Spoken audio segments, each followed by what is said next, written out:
전 세계에서는 매년 약 150억 그루의 나무가 베어집니다.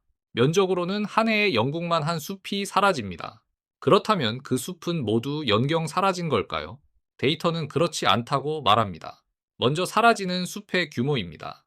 전 세계는 매년 약 2,400만 헥타르의 산림을 잃습니다. 나무 수로는 한 해 약 150억 그루입니다. 면적만 놓고 보면 해마다 영국 한 나라만 한 숲이 통째로 줄어드는 셈입니다. 그런데 이 숫자만으로는 무슨 일이 벌어지는지 절반밖에 알 수 없습니다. 핵심은 사라진 숲이 모두 같은 무게의 손실은 아니라는 데 있습니다. 산림 손실은 성격이 전혀 다른 두 가지로 나뉩니다.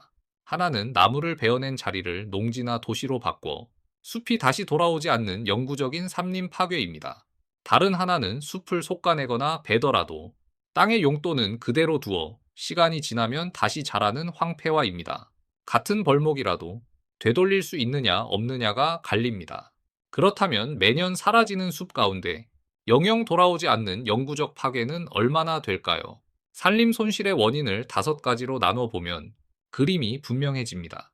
농지 같은 상품 작물로 땅을 바꾸는 경우가 27%, 도시화가 0.6%입니다. 이 둘은 숲이 다시 돌아오지 않는 영구적 산림 파괴입니다. 나머지 임업이 26%, 이동식 농업이 24%, 산불이 23%인데 이들은 시간이 지나면 다시 숲이 자라는 황폐화에 가깝습니다. 둘을 묶어보면 영구적인 산림 파괴는 전체 손실의 4분의 1을 간 넘는 약 28%뿐입니다.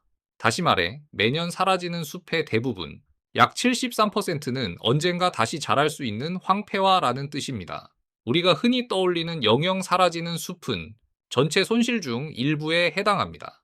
그렇다면 그 영구적인 파괴는 주로 어디에서 일어날까요? 데이터는 한 곳을 분명하게 가리킵니다. 전 세계 산림 파괴의 95%가 열대 지역에서 벌어집니다. 그 안에서도 라틴 아메리카가 59%, 동남아시아가 28%로 대부분을 차지합니다. 수백 년, 수천 년 된 원시 열대우림이 베어지는 것이 문제의 핵심인 이유입니다. 원인을 좀 더 좁혀 들어가면 열대 산림 파괴의 60에서 80%가 농업에서 비롯됩니다.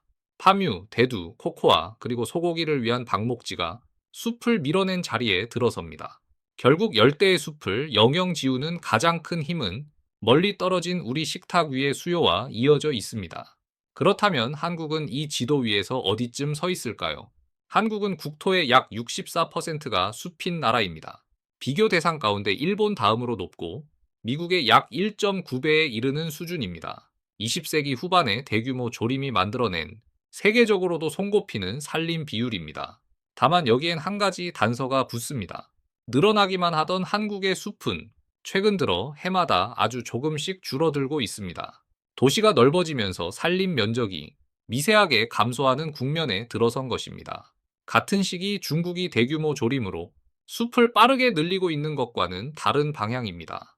열대의 영구적 파괴와는 규모도 성격도 다르지만 한국 역시 숲의 균형이 어느 쪽으로 기우는지 지켜봐야 할 자리에 있습니다. 매년 영국만 한 숲이 사라지지만 그 대부분은 다시 자랄 수 있는 숲입니다. 정말 무거운 손실은 돌아오지 않는 4분의 1에 있습니다. 어떤 숲을 잃고 있는지를 구분하는 일이 그래서 중요합니다.